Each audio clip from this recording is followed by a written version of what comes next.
అలసినప్పుడు పలకరించే మంచి స్నేహితుడా, మరవకుండా కరుణ చూపే ప్రేమమూర్తివయ్యా. నీ స్నేహ బంధాలతో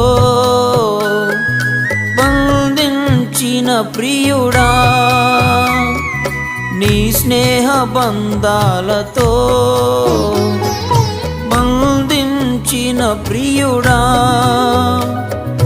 ఆ స్నేహమే అనురాగమై నడిపించుచున్నదయ్యా.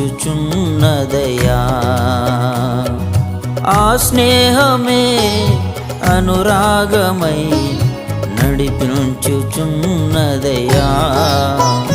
అందుకే హృదయవందన